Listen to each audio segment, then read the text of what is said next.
আসসালামু আলাইকুম প্রিয় বন্ধুরা, কেমন আছেন সবাই? আজকে এই ভিডিওতে দেখাবো জুকি ডিএলএম 5400N7।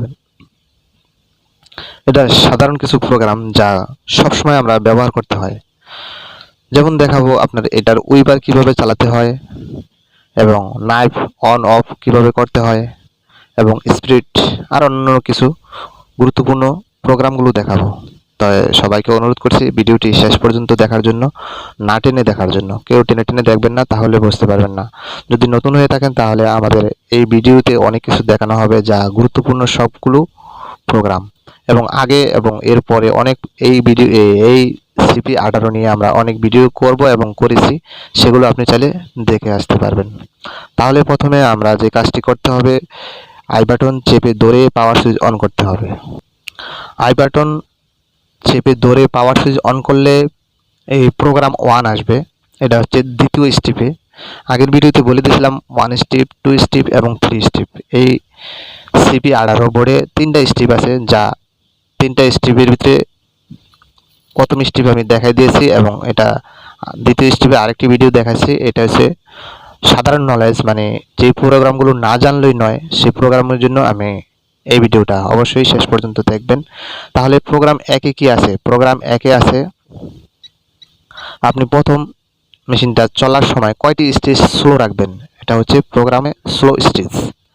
কয়টি স্টেজ স্লো রাখবেন সেই কাউন্টিংটা এখান থেকে করে নিতে পারবেন। ধরুন আপনি 5টি স্টেজ স্লো রাখলেন। স্লো রাখলে কি হয়? স্লো রাখলে আপনার মেশিনের সুতা কম কাটে, নিডেল কম ভাঙে এবং অন্যান্য সমস্যাগুলো কম আসে, কিন্তু প্রোডাকশনের বেলায় অপারেটরের একটু সমস্যা হয়। আর যদি আপনি স্লো স্টিচটা চালু রাখেন, মেকানিকদের জন্য ভালো। আর যদি স্লো স্টিচটা বন্ধ রাখেন তাহলে অপারেটরের জন্য ভালো, তবে নিডেল ভাঙার আশঙ্কা এবং সুতা কাটার আশঙ্কাটা বেশি থাকে। তাই সেদিকে যাব না, আমি প্রোগ্রাম একে হচ্ছে স্লো স্টিচ। তারপর চলে যাব প্রোগ্রাম 8 হচ্ছে প্রোগ্রাম 8 হচ্ছে ব্যাক স্টিচ স্পিড। আপনি এখান থেকে ব্যাক স্টিচ স্পিডটা কত রাখতে চাইতেছেন সেখান থেকে প্লাস মাইনাস করে আপনি কমায় বাড়া দিতে পারবেন। এটা বাটন দিয়ে আপনি সেট করতে পারবেন, অর্থাৎ আপনি এই বাটনে যে কোনো একটি বাটন দিয়ে চাপ দেওয়ার পরে প্রোগ্রামটা চেঞ্জ হলেই আপনার এটা সেভ হয়ে যাবে। তারপরে চলে যাব প্রোগ্রাম 9। প্রোগ্রাম 9-এ আছে আপনার মেশিনের সুতা কাটার নাইফ অন এবং অফ। সুতা কাটার নাইফটা আপনি যদি অফ করে রাখতে চান তাহলে 1 করে দিবেন, আর যদি অন করে রাখতে চান তাহলে 2 করে দিবেন। এটা হচ্ছে প্রোগ্রাম 9-এ cp18 ভিতর। তারপর চলে যাব আমরা প্রোগ্রাম 10, মানে 10-এ কি আছে? প্রোগ্রাম 10-এ রয়েছে নিডল বার আপ ডাউন। এই নিডল বারটা যখন মেশিনটা স্টপ পজিশন হবে তখন নিডল বারটা কি অবস্থায় থাকবে? ডাউনে থাকবে না আপে থাকবে? আপনার এই পজিশনটা ঠিক করবেন প্রোগ্রাম 10-এ। যদি নিডলটা ডাউন করে রাখতে চান তাহলে থাকবে 0, আর যদি আপ করে রাখতে চান তাহলে থাকবে 1। অর্থাৎ 0 থাকলে 1 করতে হবে, 1 থাকলে 0 করতে হবে। এটা হচ্ছে প্রোগ্রাম 10-এর নিডল বার আপ ডাউন করা, মানে উপরে এবং নিচে রাখার সিস্টেম। বেসিক প্রোগ্রামের যেগুলো আছে আমরা এই ভিডিওতে সেগুলোই দেখাবো। এখন আমরা চলে যাব উইপার সেকশনে। আমরা জানি এই মেশিনের এই সুইচে উইপারে কাজ করে, কিন্তু প্রোগ্রামের মাধ্যমে যে অন অফ করা যায় তা হয়তোবা অনেকেই জানে না। তাই আমরা শেখার চেষ্টা করব আমরা উইপার কিভাবে অন অফ করব প্রোগ্রাম থেকে। উইপার অন অফ করার জন্য আমরা চলে যাব 15 নাম্বারে। 15 নাম্বারে যদি 1 থাকে তাহলে উইপার অন আছে, আর যদি 0 থাকে তাহলে উইপার অফ আছে। 1 থাকলে উইপার অন আছে, 0 থাকলে উইপার অফ আছে। তারপরে দেখাবো আপনার 9-এ যে নাইফ অন অফ করছে সেই নাইফের স্পিডটা কততে আছে। সেই নাইফের স্পিডটা জানার খুব দ্রুত। আমাদের সেই স্পিডটা দেখার জন্য আমাদের চলে যেতে হবে মুভিং নাইফের গতি স্পিড দেখার জন্য আমার চলে যেতে হবে 35 এবং 36। আপনি এখানে 210 আছে, এখান থেকে চাইলে স্পিডটা বাড়িয়ে নিতে পারেন 250 পর্যন্ত এবং চাইলে কমিয়ে নিতে পারেন যত খুশি তত, তবে আমি 200-এর ভিতরে রাখাটাই বেটার। তারপরে আপনি আছে 35-এ, সেম সিস্টেম, আপনি চাইলে 250 করতে পারবেন অথবা বাড়াতেও পারবেন, কোনো সমস্যা নেই। তাই 35, 36 একই কাজ। তারপরে আমরা চলে যাব পরবর্তীতে 36-এ আছে নাইফ স্পিড।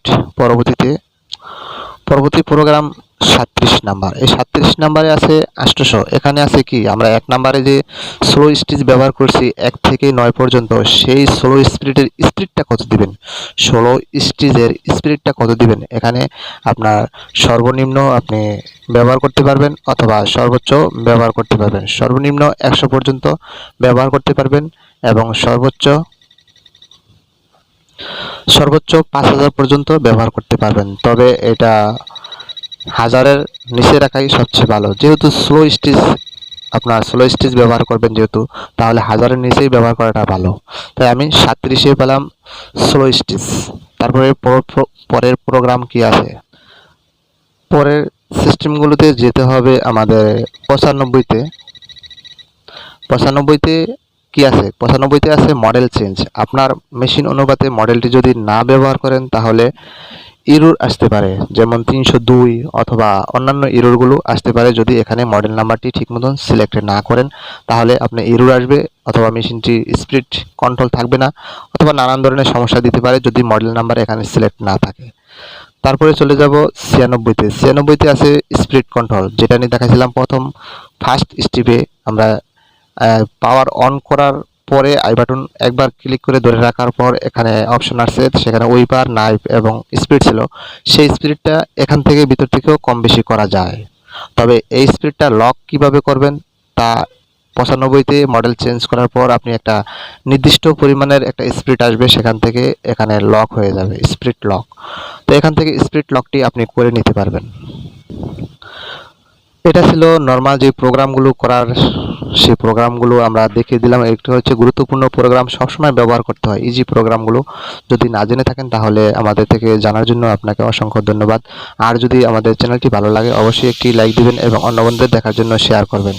আমাদের এরকম গুরুত্বপূর্ণ মেকানিক ভিডিওগুলো আমরা অলরেডি অনেকগুলো ভিডিও ছাড়া আছে। আপনি চাইলে button stitch, Juki button stitch অথবা বারটেক, তারপর ব্রাদার মেশিন, যে কোনো মডেলের মেশিনের প্রোগ্রাম আমরা এই চ্যানেলে দিয়ে থাকি। চাইলে সেখান থেকে আপনি পিছন থেকে যে কোনো ভিডিও আপনি দেখে আসতে পারবেন।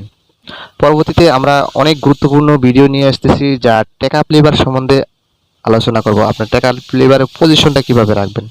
তবে আজকে এ পর্যন্ত। যদি ভালো লাগে অবশ্যই ভিডিওটি শেয়ার করবেন। ধন্যবাদ ভিডিওটি শেষ পর্যন্ত দেখার জন্য।